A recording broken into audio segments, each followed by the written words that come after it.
Conectas Podcast. Nadie como Alexei Navalny, el opositor ruso muerto en prisión hace algunos días, simboliza el drama de los presos políticos que afrontan duras penas solo por el atrevimiento de enfrentarse al abuso de poder. Su historia nos obliga a volcar la mirada a América Latina, donde el fenómeno no es extraño en las dictaduras y en los países con democracias debilitadas. Hoy en Tenemos que Hablar, América Latina también tiene sus Navalny.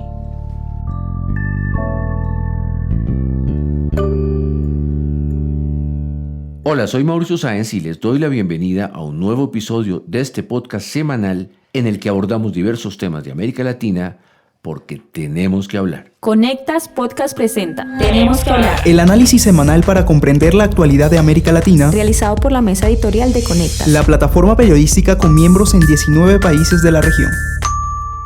La situación de los presos políticos tiene muchas particularidades y también patrones que al repetirse se convierten en señales de alarma en varios países. Para hablar de este tema urgente y cada vez más complejo, nos acompaña Fabiola Chambi, editora de Conectas. Bienvenida, Fabiola. Hola Mauricio, un gusto acompañarte nuevamente.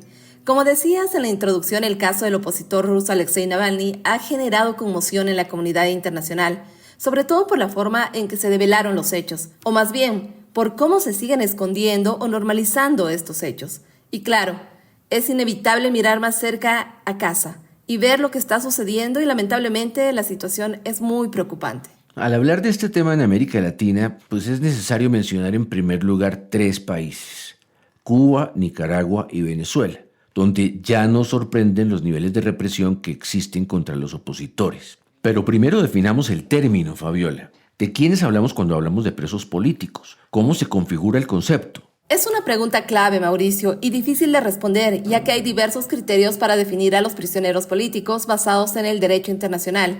Incluso las organizaciones que verifican los casos y hacen seguimiento manejan sus propias categorías. Pero escuchemos mejor a Juanita Gubertus, directora de la División de las Américas de Human Rights Watch. En primer lugar, al analizar que ha habido una persecución de opositores, es decir, que el derecho a la participación política, a participar en elecciones libres y justas, a la posibilidad de elegir y ser elegido, está siendo restringida de alguna manera. Pero por supuesto, valoramos también del otro lado violaciones relacionadas con detenciones arbitrarias. Entonces analizamos cuándo la forma en la cual o se ordena o no se valida o los mecanismos a través de los cuales se da esa captura resultan arbitrarios.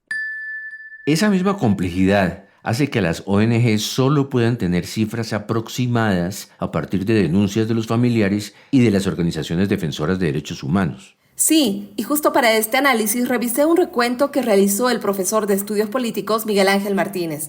Según plataformas como Prisoner Defenders, que ve el caso cubano, el mecanismo de reconocimiento para personas detenidas sobre Nicaragua y el Foro Penal para Venezuela, contabilizó aproximadamente 1.700 presos políticos en la región. Pero aquí un dato adicional. También incluyó a Bolivia, donde Global Human Rights League identificó unos 279 encarcelados hasta el 31 de octubre de 2023. Y a propósito del caso boliviano que mencionas, surge una pregunta. ¿Puede haber presos políticos en países que se autodefinen como democráticos? Muchos países que se consideran democráticos, pero claramente están en la deriva autoritaria, tienen personas privadas de su libertad de manera arbitraria, y es una realidad que va creciendo en la región. Para comprender mejor este punto, entrevisté al abogado especialista en derechos humanos, Franco Albarracín, y él se refirió a este concepto. Como Amnistía Internacional llama a los presos de conciencia, es justamente aquella persona que en ningún momento ha ejercido un acto de violencia y hacer una protesta, y que más bien a través de la resistencia pacífica ha podido realizar algún tipo de cambio respetando otros derechos humanos. Y son a estos presos de conciencia los que los gobiernos autoritarios justamente hacen lo posible para encarcelarlos y perseguirlos. O sea que en el fondo el punto de quiebre está en la independencia del Poder Judicial. El caso más reciente en Venezuela es la detención de Rocío San Miguel. Esta es la directora de la ONG Control Ciudadano, a quien acusan de conspiración y hasta ahora su situación es incierta. Tengo incluso entendido que ni siquiera cuenta con defensa privada. Así es. Y recuerdo puntualmente algo que me dijo la directora de Human Rights Watch. No necesariamente en todos los países donde hay restricciones a la separación de poderes se han identificado presos políticos, pero sí en todos los países donde hay presos políticos no existe la separación de poderes. Y para seguir en Venezuela, Mauricio, y conocer mejor esta situación, el abogado experto en Derecho Público y miembro de la organización 20 Venezuela, Perkins Rocha, dice que existe un sistema corrompido que vive de comercializar con la libertad y la vida. Lo que ocurre es que te detienen, te meten en una especie de bucle desconocido y oscuro, al final sales imputada, pero por una serie de etapas y de esquemas absolutamente burocráticos que pretenden mostrar una imagen de un debido proceso ante el mundo internacional. Ellos quieren aparentar que hay un proceso donde tú tienes que defenderte y demostrar que tú eres inocente, pero no hay ni siquiera un expediente para defenderte ni te dan la posibilidad de hacerlo. Y a propósito de esto que justamente explica el experto, cada vez con más frecuencia hay denuncias por la forma en la que se están llevando a cabo los juicios, con vulneraciones de los derechos humanos verdaderamente terribles. En Nicaragua, la organización Unidad de Defensa Jurídica ha reportado que los juicios se realizan a través de videoconferencias y los presos políticos presencian los procesos desde sus celdas y sin la posibilidad de comunicarse con sus abogados. A esto se suman las denuncias de vigilancia y persecución contra los pocos abogados que se arriesgan a asumir la defensa de estos casos. Por eso muchas veces las familias ya no esperan justicia, sino al menos una negociación, lo que es aún más incierto. Ocurrió hace poco en Venezuela con el intercambio que hubo con el gobierno de Estados Unidos y en Nicaragua en febrero de 2023 con el destierro de 222 presos políticos. Justamente para hablar del caso de Nicaragua, estamos en contacto con Octavio Enríquez, miembro del Hub de Conectas. Hola Octavio, gracias por acompañarnos. Un saludo maestro, un saludo Fabi, qué gusto poderlos acompañar. Bueno, tú has tenido la oportunidad de hacer seguimiento durante años a la violación sistemática de derechos humanos en Nicaragua. ¿Cómo hacen ustedes para mantener alerta a la comunidad internacional ante esa situación de los presos políticos? La permanente vigilancia y la denuncia de estos abusos son necesarias. Una prueba de que las dictaduras, por muy fuerte que intenten proyectarse, siempre les duele la denuncia, como ocurrió en febrero de 2023. Entonces 223 presos políticos fueron desterrados sorpresivamente a Estados Unidos, después de una decisión estatal.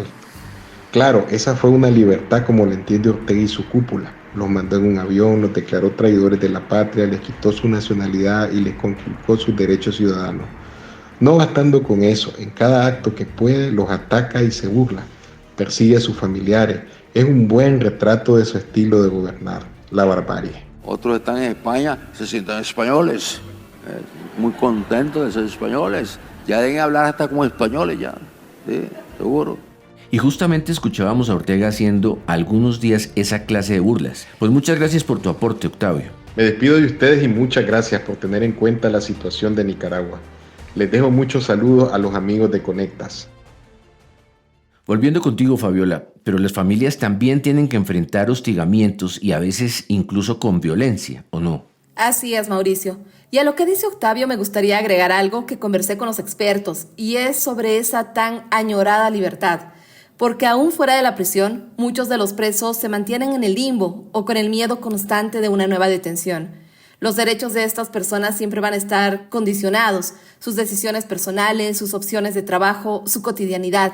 Mientras no haya un Estado de Derecho, ¿cómo se construye una libertad plena? Y además, ¿qué papel juega la comunidad internacional? Porque como decíamos al comienzo, no se puede normalizar esta realidad. La directora de Human Rights Watch, a quien me gustaría que escuchemos en el cierre de este episodio, decía, hay que insistir y no abandonar. Lo más dramático del fenómeno de este tipo de detenciones es que tristemente se genera un escándalo cuando se da la detención y con el tiempo estas personas que están sometidas en muchos de los lugares de detención a tratos crueles, inhumanos y degradantes, incluso torturas, pues muy tristemente empiezan a ser olvidadas por la comunidad internacional. Lo primero es que nosotros sin duda como organizaciones internacionales y como movimientos locales de derechos humanos tratamos de insistir en no abandonar y no olvidar a presos políticos.